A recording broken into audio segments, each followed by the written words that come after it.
Alright. With the Chaos Galaxy Holiday Bash under just 2 days away, I think it's time I get into my top 10 decks that I think would be the best picks for the tournament. So this isn't necessarily the best decks, but it's the best picks I think for the tournament. So at number 10, I've got a Serpent Cindel kind of build.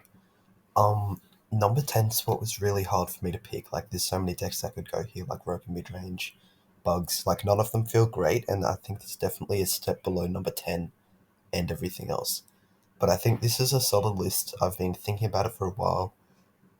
You've got access to Cerberus, which is obviously a great card that Center decks can't really utilize right now due to Scardians running around. But you're completely fine to deal with Scardians because you have two Behemoth, two Serpent, KO. So you're pretty fine on that front. And then you've got the Darkspark, Beast, and the Conjurer's combo. Well, not really a combo, but they're both really good early game creatures that are hard to deal with. Shiozi and Lavamore obviously running around like crazy right now. Just lots of decks playing like these five activators are in every deck. So you can basically always hit off it. And if you don't, you get to reveal the hand, which is also like decent. And its stats can kill a lot of things this format as well, so there's not really that to worry about. And then obviously to go Serpent, we've got one Blur, two Rowdy, two Wacko Man is it's just a good card. Like you draw one, it works with Darkspark, and it kills small things and Thunkerbook as well. I just needed another Soul Stream target. I was thinking Lightning Squaws also works, but I just think Thunkerbook can sometimes kill other things like other Thunkerbooks, Gluz or Droplet Squaws, which a lot of the time Lightning Squaws can't kill. So I just think you can get that little bit of value with it, and then obviously it kills anything with KO, which is also nice. And then obviously two Soulstream being a format defining card. It just lets us get back Behemoth and Serpent for some high pressure plays. And then we got Galaxy Crash Spoon staples, Jetpack. Any deck that can fit Jetpack in benefits a lot from it because it's very, very strong right now. It's not as good with the amount of Serpent running around, but it's still a really good card. That's why it's limited. Phantom Matter, we play KO for Scardians and help our smaller guys like Thornborg, Waku, and Shios and Lavamole. It just helps them kill a bit more. Star Sign staple. Relax mine because I didn't really want to play anything else in the deck. Like it felt like I was struggling to fill spots, which is usually a good thing because it means your core idea is pretty good. Like the only other thing I sort of want to play in the deck is Avalanche Overlord. Then obviously we've got the five staples, activated staples, and then for sideboard, two Super Flipper. I think this deck probably loses to Gaia's Mind Control. Since you've got these five big creatures that they can just steal or just kill with Flipper. Zemius, I think this deck struggles against, so I played Abandonment. Because the deck actually doesn't have that much removal. Like there's no Time Flash portals or gloves, so you can sort of struggle against Zemius to get in for points because they've got really good board presence. And then same thing with Shockwave 8 and Blissim. You sort of struggle against like removal with that, which is where I think an Avalanche Overlord in the main deck could help, especially with Soul Shroom, because you can get that back in that sort of like one or two more extra removal. So I definitely look at Overlord, but I actually haven't tested the deck yet. So Overlord could be a good pick. I'm not too sure. But yeah, that's Serpent Cindel. Alright, so at number 9, we've got Gaia's Midrange. So this deck, the main deck's really, really good. Like, it's a top 3, like, just in game 1, it'll probably win, like, in the top 3 decks, I'd say. But obviously, you've got game 2 and game 3 to play out as well. And when the opponent side's Super Flipper, they get a free body and removal. So it's like Pelfam, but with better stats, and it's free, which is really annoying. So if they side two of that against you, it basically makes every matchup losable. So yes, you're really good game 1, but then you're really bad game 2 and game 3 if they side Flipper. But I think it can win a tournament if you get a bit lucky, because not everyone sides Flipper, but most people do. But if you go on a lucky run and don't go against any opponents playing Flipper, you can definitely win tournaments with it. So yeah, this build, it's pretty new. I haven't tested it out too much, but it feels really clean. So you got two Flipper and two Spore Gazer. It's like just a 2-card combo. Spore Gazer is searchable with the Magical Chameleon Tree and Vokapeki Mac, and Super Flip is searchable with the Magical Chameleon Tree. So it sort of makes the combo a bit more consistent. And then We have Overlord, which is it's weird because it doesn't really fit in the deck. Like there's no reason for it, but it's just a good card. Um, I think it sort of fits because your star economy is usually pretty good, since you've got lots of small creatures, and it's just good to have that extra removal. And it's not like you can, like a lot of people play Behemoth over Overlord, so they can kill Guardians, but you've got two Spore Gazer, two KO, two Fleeper, two Gla. Like you've got lots of Guardian out, so you shouldn't really be worrying about it. So you can sort of get away with Overlord just to help against Seamiss, Cindel, I guess, with Skelly Queen and those sort of things. Polyseum as well. So yeah, Avalanche Overlord just feels like a good fit, but I'm struggling to like put it into words, I guess. And then we got two Truant, one guy Gantros by 6 stars, with good power, and they're pretty bad on their own. But we have Temple Traps, which protects them and then kills whatever attacked it. So obviously, with Truant, this turns into a 4 point attack and Gargantros.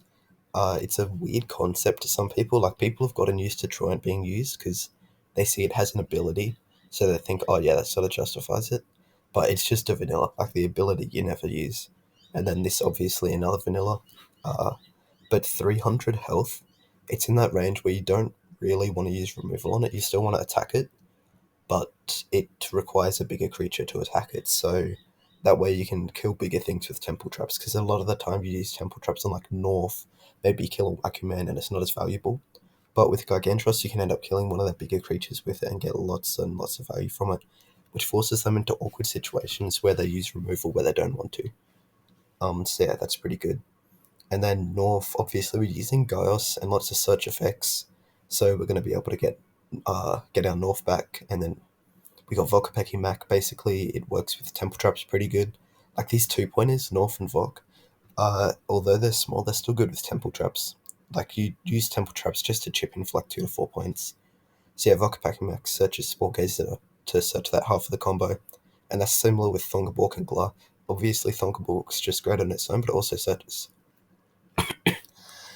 searches that Gluck combo, which is one of the best combos in the format, I'd say. It's being splashed around a lot in like Gas Mind Control, APC, because you get to kill a creature for 1 star and draw 2 cards, so usually you're going +1, and you're getting a positive trade in stars because you're spending 1 star to usually kill something that might have cost them like 6 to 8 or something like that. And then we've got lots of Gaius creatures, so we get to play magical Chameleon Tree. I think we've got like 15. 1, 2, 3, 4, 5, 6, 7, 8, 9, 10, 11, 12, 13, 14. 14. So that's really good. You're basically never whiffing it. Um, so it's sort of like you thin your deck by one. Well, it's more like, yeah, you get to look at your top 5 cards, pick one, so it sort of like fills out your 2 card combos a bit and makes them a bit easier. Because if you've got Gurk and no Gla, you can go grab Gla or Thunderbolk. If you've got Super Flipper and no Spore Gazer, you can get Spore Gazer, and the other way around as well. It helps you get Truant and Gentros if you've got traps. Like it's really good, and then it obviously triggers North, and it gives you 2 to 3 stars usually. Like Zamtree is one of my favorite cards in the game, and I wish there were more consistency cards like it because it feels like Gaius Midrange, or Gaius in general, is like the only deck with consistency, which is obviously a big part of the planet. But there's also cards like the Magical Chameleon Tree, which are really, really cool, and I need to see more of it. Obviously, we've got Spoons, Galaxy Crash, Gulk to go with Gla, really good removal. 2 KO, because we're playing lots of smaller creatures. The 2 KO just helps us like kill other things. And then we've got Phantom Matter, Southside Staples, AAA, Beast Turret, Field, and obviously Temple Traps is another really, really strong card. Uh, it's like justifies you playing these bad vanillas, so that's why we play that. And then in sideboard, I haven't updated the sideboard. Like this isn't what I'd use probably. It's just to throw ideas out there. So Gaius gets a cool niche where it can sideboard against permanent resource removal a bit better because you can side one copy and it's searchable with Zamtree and Truant and Gantros. And then I'd probably side Abandonment for Zemius. Although their matchup's not too bad. Like all your matchups are good. It's just super fluper in the sideboard, so your sideboard feels sort of useless. But yeah, I said Deep Space Lighthouse for Gaia Smoke Control because that actually is a bad matchup. Pre Fleeper, it's probably our only bad matchup in game one. So yeah, I do side Lighthouse for that. You can probably side two. And then Shockwave 8 for Polysium. It's good to have there. And then Super Bouncy Trampoline. Um, it stops Flooper when they use it against us, but if that if this is their only target, if Floop is their only target, don't side it in. It's for decks like APC, where Flooper and Gla might be a target, or Gaia's Mind Control, where Flooper and Gla are both targets. So it's for those decks. It's not just for Flooper, because you can't justify it just against Flooper because it's not consistent enough. But yeah, that's Gaia's Midrange. Number 8, we got Xemius. The way I build it, I've never actually played the deck properly before, or done thorough testing. But I've seen so many different variants with like Rewind Wormhole. I've seen people trying to go super like fast and get Xemius set up as fast as possible.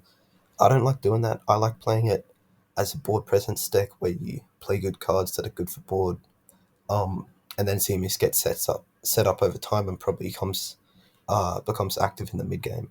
So obviously I've got two Xemius, two Dark Space Devourer. It's a Scotty now. It's got good health for board presence and it sets up as Xemius. Two Avalanche Overlord. Since you're playing so many creatures in the deck, you sort of struggle to get removal. So this is like sort of a removal, I guess. And our planet's Barrow, so it gets to attack for 4 points if you want as well, because you can flip it sideways. But yeah, this ticks off our Barrow box. And Pelfam and Darkspark tick off our Cindel boxes. Darkspark, obviously, it's like Dark Space Devourer, but better, since it's like 2-star with these great stats and sets up Xemius. Beast of the Conjurers sets up our zones and ticks off our Cindian box. Galaxy Rock is really good. It's 350 power essentially because you chained it to Barrow while zoned, and then you can flip its parent health. And then when it's killed, it ticks off any planet since you can change it while killed as well, so it's a great fit. Sheos in Lava Mole ticks off our Sheos box, and it sort of helps us kill their activators because obviously every deck's playing these 5 right now. Because yeah, activators are pretty broken right now. And then Zamazed ticks off our Polysium box. It's either this or Droplet Squads, but I just opted for Zamazed to help out, get our zone set up. Since we're milling so much, we might mill our Beast of the Conjurers. So I'm hoping you can get 2 of these to get your creature zone, second creature zone and battle zone, to help stars a bit because the deck is quite cost heavy. And then Lightning Squads, it's really like the only generic Tekla creature, but it's also good because it's sort of like Avalanche Overlord, helps us get removal since we're playing so many creatures. And then Thunkball, just 1-star, gets through the deck and ticks off our Gaia's box. So the only planet we're not playing is Roka, so you will need at least 1 Galaxy Rock guild. And if you want to adjust the deck to fit a Roka creature, I'd play FaceTime probably. Gust is also an option, but I like FaceTime, so you might want to cut something for that. And then obviously Soulstream's great since it's going to be set up within a few turns since we're milling so much and we have like 8 different planets. Then everything else is just staples except 2KO. Since we have, like, yes, the decks cost expensive, but early game, we don't have really much to kill Polysium's big creatures or Scardians. Like, once Xemius is set up, we're fine to deal with anything. But early game, it's only really Dark Space Devourer with over 400 power, so we just play KO for that. And then sideboard, I'm cooking up a bit with the sideboard here. I'm not sure if it's optimal, but because we don't rely on a planet effect, like Avalanche Overlord is a good card without Barrow's planet effect. It's used in more non-Barrow decks than Barrow decks. So I wanted to sideboard planets with Deep Space Lighthouse so that we could, like siding Gaia's, for example, against Gaia's Midrange, and then Deep Space Lighthouse, we steal any one of their cards. Same with Cindel against Cindel Tempo. It's against Roka decks. I'm not sure you'd use it against Roka aggro, but I think it's better than other planets. And then Polysium, it's really, really good against the Polysium matchup. So yeah, I just sort of wanted to chuck this in here, because I think you can get away with it in some decks. I'm just not sure which ones. And I think Xemius is definitely the best for this. because again, it doesn't really have that removal. So in game two, you can like get rid of your two KOs and just put in two deep space lighthouse, and now you have more access to damage. And it particularly helps against Policium midrange and Cindel tempo, and it's also decent against Gaia decks. And Roka, I don't think it's great against because Roka only plays Guardians as Roka creatures, so you might want to swap it with a different planet, but I'm not too sure which one would be good. So yeah, at CMS, I think it feels like it can definitely go higher, especially with the X factor from the sideboard. But I think number eight's pretty good for it right now. And then number seven, Cindel tempo, it's fallen off a lot because you have to. So you have bad matchups into Guardian decks and Policium. And early in the format, I said it was best deck in format because at the time nobody was playing those two, but now obviously people are. And you also struggle against APC. Like if I just X out here, your bad matchups are APC, Policium, Solo Aggro, Crozon, and then Xemius and Guy's midrange are debatable. But I think it's pretty good into Xemius. Like you lose to a lot of decks, and you can tech against them. But the issue is it takes away so much from your consistency. Like you can't take Cerberam and Avalanche Overlord, chuck into Behemoth, and then cut like maybe a Relihex Mine for a second KO, and now you're fine against Guardians. Um, and you're not just decent into Policium, I guess. But your other matchups then become so bad because Behemoth and KO aren't good into like anything except like solo aggro, basically. So the way I built it so that I lose game one to solo aggro, and then I sideboard for it, and hopefully that justifies it enough. But I think with the current build, it's more like what you would see earlier in the format. But obviously, we're playing Shiozi and Lavamole. So our bone ladder is a bit inconsistent, but I think we've got 11 creatures for it. 1, 2, 3, 4, 5, 6, 7, 8, 9, 10, 11, yeah. So we have 11 creatures for it, so it's still consistent with Darkspark. Like you'll set it up once you've seen half your deck, basically. Um, and then yeah, we're still doing normal gas things with Time Flash Portal to get points. But yeah, it's just that Scardian matchup which concerns me. Like you can outplay against Policium midrange and Crozon pretty effectively with Time Flash Portal. Because against those decks you get a 3/3/1 creature zone lineup, sorry, with three battle zones, two creature zones thanks to Beast Like Conjurers, and then you do chip and big burst plays with Time Flash Portal. So that matchup I'm fine with. It really is just the solo aggro, which is why we said one KO, one Behemoth for that. Um, Gaius midrange is also like sort of a bad matchup, and Gaius midrange, Gaius mind control is a good matchup. So we side Flooper, even though uh, like we don't necessarily need it, but it's just sort of hard to side. Like you could chop a Flooper and go an extra Behemoth to help even more against solo aggro. Like the sideboard's pretty flexible, but you definitely do need a KO Behemoth. And then Abandonment obviously for CMS, Shockwave 8 for Policium. So yeah, the deck's pretty solid. I'm pretty happy with where it's at right now. I just don't think it'll ever go up to that tier 1 category again. It's still sort of in tier 2, like a bit below the best decks. Alright, number 6, potentially controversial, but I don't think it's better than the decks I've shown. But I don't think it's a good pick for this format because it might catch people off guard. So it's OTK. Obviously, you've got Kalamask, which kills Galactic Gauntlet 100 times, which then makes it gain infinite power and health with Upside Down Realm. And then you attack. And around it, I've just supported it with consistency. Obviously, Bernard is banned. Thank God for that, by the way. So we replace it with Shiozin Love Mole and AAA, so it's less consistent than before. But we do have a bit more consistency than previous builds with Monument Creation Angry Totem combo. Draws us 2 cards, which is pretty good. Extra small rescue. Thins our deck by 1 and lets us get Thunderbolk or Shockafly. Sometimes Sapling Squaws as well. And then we play just Wacky Man Dropper Squaws. They just like thin the deck more. Like that's the main focus. We just want to thin the deck. Everything here it's either to lethal or to thin the deck. So Kalamask is to lethal. This helps us lethal. Uh, Galaxy Crash helps us lethal. Upside Down Realm and Galactic Gauntlet are part of the OTK. Blaze Elixir helps us lethal against like Warp or Jetpacks or Chaos Beasts, things with death effects. And it even helps us lethal against one creature boards if we don't have Galaxy Crash or that sort of thing.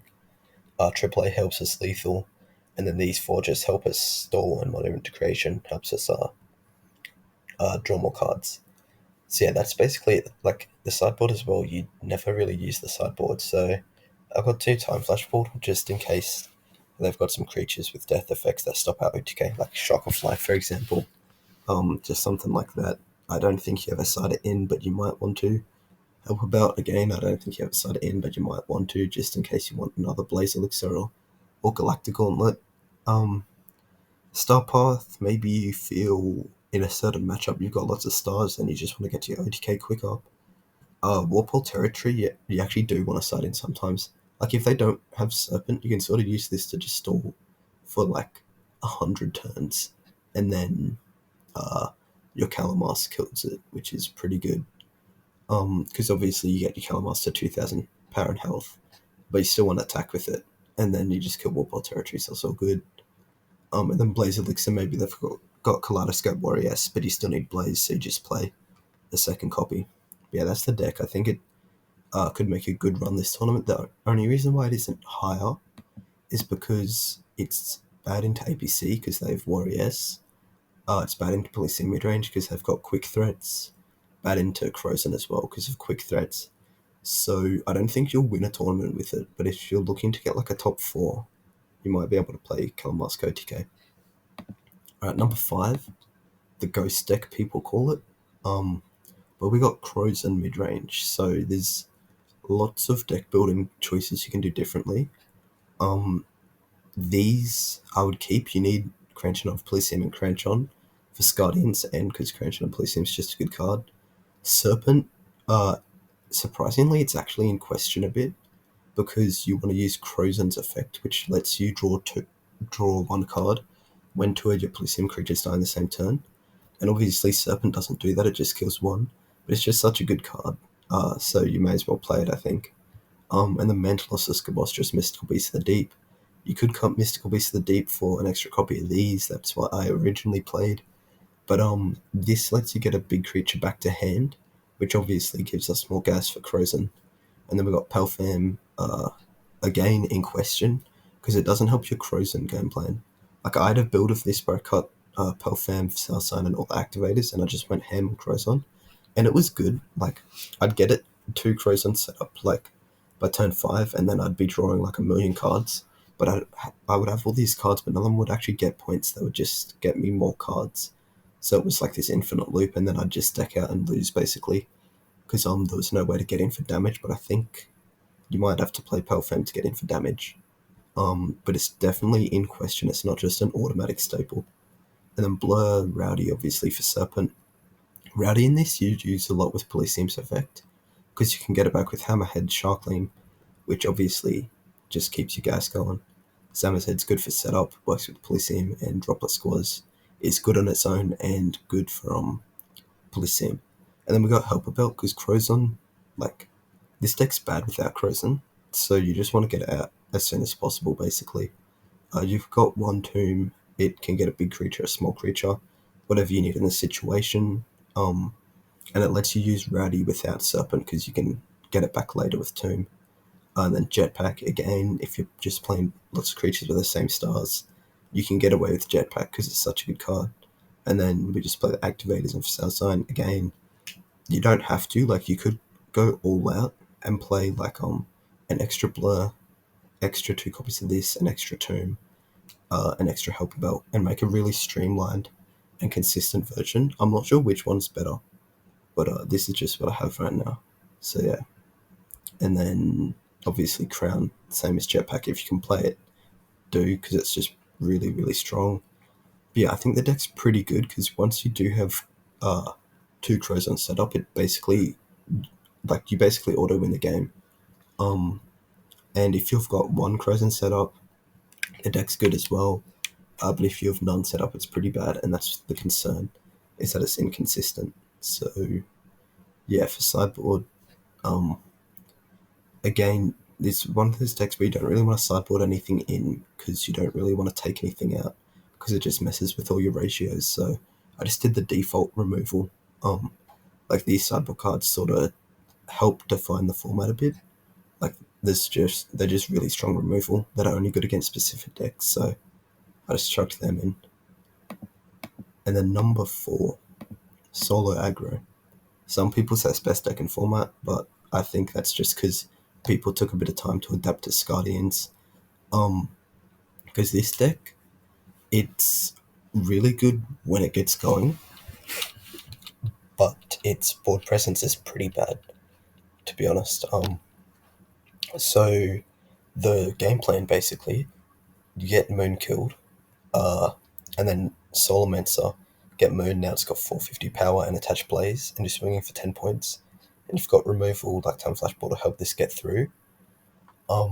The concern is the board presence is really bad. Like, you've got one creature boards a lot, which lets the opponent get in and punish you.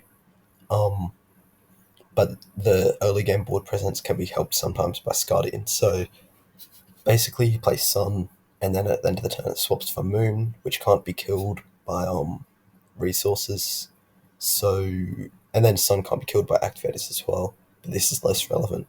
So Moon's really hard to kill. It's defined the format a bit, where you see decks playing KO and Behemoth that don't want to play KO and Behemoth, and it's making cards like Gla and Serpent being splashed around a bit, because obviously they both kill it. But yeah, it's if they can't kill Guardian of the Sun, Guardian of the Moon, you just get a lot of advantage, which helps you go into the mid game. But if they just kill it instantly, you can struggle a bit because your board presence is really bad. Like, it's really hard to get 2 creature boards. But yeah, everything in the deck's pretty straightforward. So we've got Pelfim, it's a staple. Overlord, it's good removal, it's a decent body. These two for board presence and obviously solo combo. These two to help board presence and setup, like this the Conjurers, because our Econ's a bit weird sometimes. It helps us get those zones, and Darkspark, it helps us get Sorcerer and Moon killed. Uh, and then Mole kills activators, so our attacks go through. Droplet Scores helps us draw cards to get to our combos, like Time Flash Portal to enable our combos. Shroom, because we play a bunch of different creatures from different planets, so it's just good. Blaze Elixir for the combo, and Relax Mind to get to our cards consistently. Like, there's not really much to talk about with the deck, it's just set up this combo, try not to lose, and try and get some damage as well. Because obviously this combo only gets you, what, 10 points? So you need some damage from other places as well. But it's really hard to like explain this deck. Like, it's good, but it's hard to explain why it's good. It really is just, I think, Scardians catch people off guard, and 10 points for 2 cards is good, you know? And then just plays like a bunch of just good cards on their own. Like, all these cards are just good on their own. Uh, so that helps a bit with consistency as well. But yeah, for sideboard, again, just playing the removal. Like, these cards sort of help define the format because they're really, really strong removals. And this deck wants removals because it's like you're looking to play pretty quick and get your big 10-point attacks through, so removal's just good. So yeah, that's basically solo aggro. I've I built the deck, but I've never really played it properly, so that's, I guess, why I'm struggling to explain it a bit. But definitely like a tier 1 deck. I'd say it's like above everything else. I'd say here these 4 are like tier 1, and everything else is like tier 2. And then tier 3 is like your really bad decks, like Shios, Midrange, those sort of things, and like bugs and stuff. And then number 3, Gaia's Mind Control. The deck was like Temple had a really strong start, but it fell off a bit, and I think that's partly due to Flooper being cited a lot, and also Kaleidoscope Warriors being played in APC. Yeah, so you've got this like uh combo, I guess. It's like it's not like a 2 card combo, but they are 2 card combos. So this is one half of the combo, these 4 cards. You attach it to an opponent's creature, they become Gaius, and the other half is Flooper or Lighthouse. So it's a 2 card combo because you play one Flooper with one of these, or one lighthouse with one of these, but it's like four this half and four this half. I don't know if that made any sense, but hopefully it did. So it's more consistent than a typical two card combo because it's like four on one half and four on the other, but it is a two card combo, you know. But yeah, we use this as removal and a body in one like sort of thing. So Flooper, we remove that creature, we get a body. And Lighthouse, we remove that creature and get their body. Um, so that's really good for damage. And it means the two card combo isn't going -1, which is good. And then to add support around it, shares in Lava Mole. Like these cards are just good individual cards. Beast of the Conjurers helps get its own setup. Dark Spark, it's good body on 2 stars essentially. But because we're playing so many combos, Oddish has talked about wanting to remove it from his build, and I agree. But you sort of need a card to kill the opponent's Dark Spark and Beast of the Conjurers. And the only other card I can think of is like a Meltalon or maybe a Gravithax because you have so much removal. And I think those two cards are definitely good. I just want to test them first, so I thought I'd just send the basic list in this video rather than showing off different things that I haven't tested before. Because this list is tested pretty thoroughly. It's really just the Shios Lava Mole that's new. But then obviously you've got Gluck Gua combo because it's really strong, and we play Sapling Squads just to get a bit more consistently, sorry. And with this deck, like if you could, it's one of those decks where you sort of only want to play like 26 cards. Um, so it's sort of like Relic Mine, where if you're not using it to search Glade, you just use it to thin out your deck by one, which is good.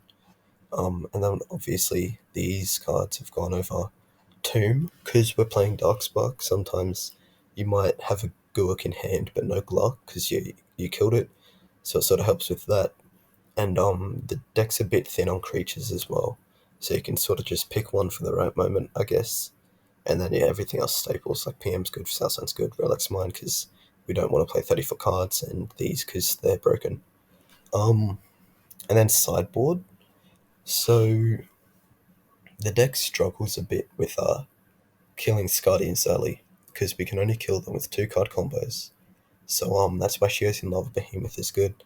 And I think Behemoth is another card you could replace Darkspark with, but then Econ gets a little bit like Star Economy gets a little bit suspicious because you're changing a 2 star for an 8 star.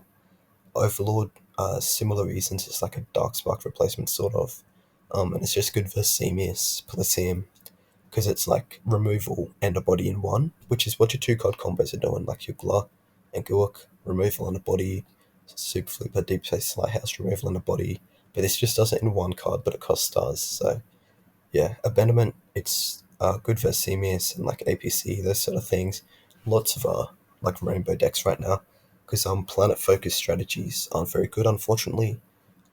I wish they were, because like the planet focused decks like Bugs and Roken Midrange, they're cool, they're just not good, unfortunately. So yeah, Abandonment really good right now. Korok Comet, because I didn't know what to side. Like, if I'm not really concerned about opponent resources, but you can just automatically lose, like, sometimes to them. So when I'm not sure what to side, I sort of just chuck one in. And then Super Bouncy Trampoline, if decks try and side Flooper against us, and maybe, like, they already have another target in the main deck, so like against APC, they'll have 2 Glut, 2 Flooper, so you can sort of sideboard that. Okay, coming at you like 5 minutes after I click stop record, but I forgot to talk about this guy's mind control variant. So I'll place like Serpent, because the idea with it is your Flooper, Lighthouse, and Glut combos, they cost 1 star max, which like they're basically free. Um, and Serpent as well. It costs 2 stars, but then with Rowdy you go +1, so it's essentially costs -1 stars if anything. So the idea, they're all 2 star combos. I mean 2 card combos which are inconsistent, but they're also all free, which lets us play Star Path, which lets us go like +3, which is bad because we're going like -12 in stars, but then it's justified because we're getting our combos. Um, yeah, we're getting our 2 card combos, which then help us get our stars back. So I cut the Beast of the Conjurers, the Dark Spark, and something else, I forget, maybe a Relax Mine. Yeah, I think it's that, and then Sapling Spores. So I cut that for the Serpent package, obviously Serpent Blow Rowdy, and cut Relax Mine for 2 star path. And I think this deck could be really, really good. I've not tested it at all, literally zero, not even anything close to this. But if you're looking for something a bit more unique, that hasn't been played, and you still want to like make a good push to try and win the tournament, I think this deck's really good at doing that. So yeah, just thought I'd chuck that in for sideboard. I'd assume it'd be pretty similar to what you sideboard with mind control. Like it's still the same mind control thing, but with Serpent and Star Path. So that's just it's like a variant. It's still the same deck. So yeah, I just wanted to sort of chuck this in there because I think it's good and no one's played it. So yeah, now on to number two, Polysium Midrange. So um again, I'm not really sure how to like explain. Like I'm not good at explaining things. But this deck, you basically just play a bunch of big creatures. And because you play a bunch of big creatures, you invalidate opponent's cards. Um, yeah, like yeah. So basically, you play big creatures like every turn. Um, which like applies like back to back pressure, and a lot of decks just can't keep up. And then you play things like Crown, Jetpack to get them back, Crown to protect them, and the deck feels like it shouldn't be strong, but it is for some reason. Like it just wins games, even though the format has so much removal in it. Um, but yeah, you have Duple Drop to help get them out quicker. You got 2 Blur, 2 Rowdy, 2 Serp. Because this deck, you want to go as consistent as possible. So it's based off the Tier 0 deck from a few formats ago. Um, so you play the same 29 cards, and obviously 2 Cosmic is banned. Um, 1 Field is banned, 1 Crown is banned, and 1 Jetpack's banned. So you only want to play 29 cards, so you actually don't want to play Darkspark, Tomb, and Time Flash Portal. But obviously we need 34, so we just fill it out with cards that don't really take away from the deck. Like Darkspark, it's got good stats where you still keep the same theme as invalidating your opponent's small creatures. But it's cheap, it's like 2 stars for good stats. And obviously we don't want to be milling halves of our combos, so then we play Tomb, to get back like duple drops or rowdies or whatever the situation needs. Like even it's good just to get back big creatures for even more back to back pressure. And then Time Flash Portal just good to have that removal option to help convert. Because sometimes your hand gets trapped a bit, but you've got so many creatures that you can't play them all, and you're just playing them into the opponent's small guys while they stall out. But if they're trying to stall out, then you can just play a Time Flash Portal and start getting in for points. But yeah, that's basically it. You just to play the deck, you just play small guys, like Duple Drop and Rowdy to help get out your bigger guys cheaply, and that allows you to just cosplay them normally as well. And then you'll build up an advantage because big guys take like oftentimes 2 cards to kill one. So that helps you build up an advantage which you can then convert by just playing more big guys. Maybe a Time Flash Portal for Southside with a big guy to get in for points. And then for sideboard, we play Sawdries for the solo matchup to kill Scardians easier. It's better to have Sawdries than Behemoth, obviously, for synergies with like Crown and Duple Drop. Um, it's basically an extra Cranchon. The stat difference isn't too relevant since Death isn't being played. So yeah, it's basically like a third Cranchon. 2 Flooper because the Gaia's mind control matchup is bad. Same with Gaia's midrange as well. Um, because they've got good removal and their floopers and deep space lighthouse are really good against your guys. So flooper can oftentimes turn it into 9 points. Uh, like if let's say they went for a glut and killed your big guy, and they got too greedy and they just played glut and nothing else. Now you can just cosplay Cranchon and flooper, and for 2 cards and 8 stars, just got a 9 point attack. So it makes them have to play way more careful in in the matchup in game 2 and game 3. Lighthouse is good for the mirror because it's 1 card you steal this, like it's broken in the mirror. If you're in the mirror and you have Lighthouse and they don't, um like you just automatically win it. Such a huge momentum swing. And I would side 2 Except I'm not sure if other people are playing Polysium right now. I'm the only one who's playing it. But I do expect its popularity to increase a bit, and then to abandonment for Xemius because that deck's pretty good. Um, and against Xemius, you need removal because they'll just toss up blockers until Xemius is set up, and then you'll just run out of gas. Because yeah, you'll be able to kill it with like Serpent and Cranch on, but you can't actually get in for damage. So now abandonment, it's sort of like Flipod. You can randomly turn it into big swings, like abandonment, and then like one of these guys, for like a 4 or 5 point attack, which is pretty good. And now for the best deck in the game, APC. So this deck doesn't really have a strategy. It's just a bunch of good cards together. Like Serpent is really good right now. Gla is really good right now. And then everything else is just good individually. Like Overlord's good individually. Same with Darkspark. Same with Mole. Warriors is good individually, but this is the only deck that plays it. And I think that's just because it's sort of hard to. Oh, it's not hard to keep advantage, but when you aren't getting your gloves off or your serpents, it's sort of hard to have an X factor without them. And Warriors can definitely be the X factor. It's not too great this format since not many attachments are being played, but you can hit really, really, really strong ones. Like when you do hit an attachment, it's really strong. Like hitting a Phantom out of South Sign or Jetpack, those three cards are like all debatably bannable. Like they're really, really, really strong. And then Tomb and KO are also good, but not that level of strong. So yeah, there's definitely good cards to hit, but not as much. And worst case, you just get to reveal the hand. And this deck's one of the better decks at abusing hand knowledge.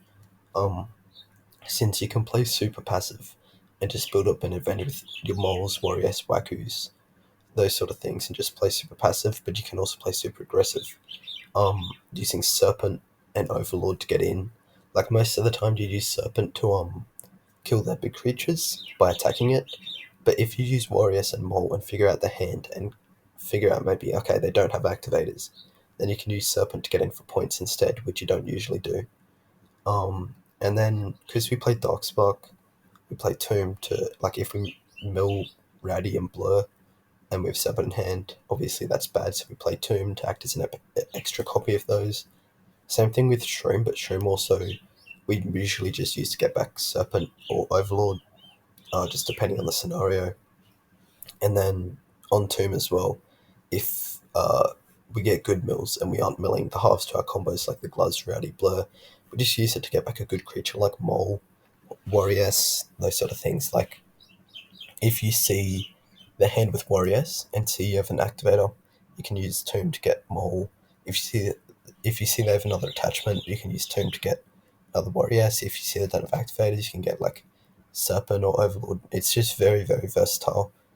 Since you usually know most cards in the hand, and then everything else is pretty straightforward, like PM, Southside, Staples, KO to kill Scardians, because the only ways we can kill Scardians is the 2 card combos. So yeah, that we play KO for that, Gulk for Gla, and then these 5 broken activators. Now there are different variants you can play. With Burning Damocloid, which this I originally started with Burning Damocloid in the list, but then I think it was for KO, but then I cut Damocloid because Damocloid's only good against like mind control and tempo to get rid of their TFPs and Lighthouse. Because that's where most of the damage comes from against those 2 decks, which were popular when I originally built it. But those 2 decks in popularity have fallen off a bit, so there's no need for Damocloid, and decks that have got more popular are Polysium and Solagro, so I swapped it for KO. But that's definitely up to you. If you see there's tempo and mind control, swap KO back out for Damocloid, and then Overlord can be swapped for Behemoth as well to help deal with Scardians or Polysium. Probably not Polysium actually, sorry, because I prefer Overlord against Polysium because it's more damage. But Behemoth is just better for Scardian. So if you notice that they're popular, just swap it out for Behemoth. It's not a big deal. Sideboard, we play the Broken Removal, but also KO again because as Scardian outs aren't great. Like they're good, but not great. So if you just really want to make sure that matchup is never losable, you can just chuck in another KO or a Behemoth depending on what you decide here.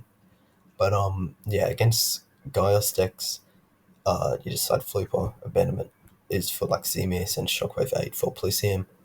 Like the deck, it's called a perfect circle.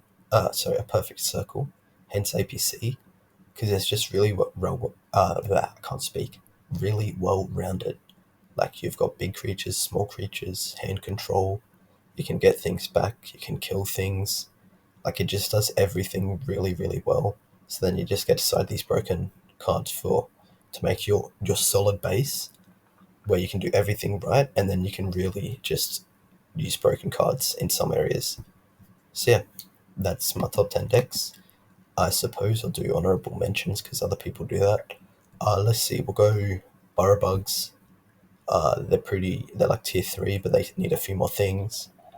Roka Midrange with like Dustrog and that thing. I'll give that a shout out. It could definitely be number 10 because I've even as like Dark Matter Dustrog, some of the best cards in the game. But the support around it, I think, might just not be there yet. You still need like one or two more cards. Um, Shield's midrange, pretty bad. It needs a few more things, and I think that's the only shout outs I'll give.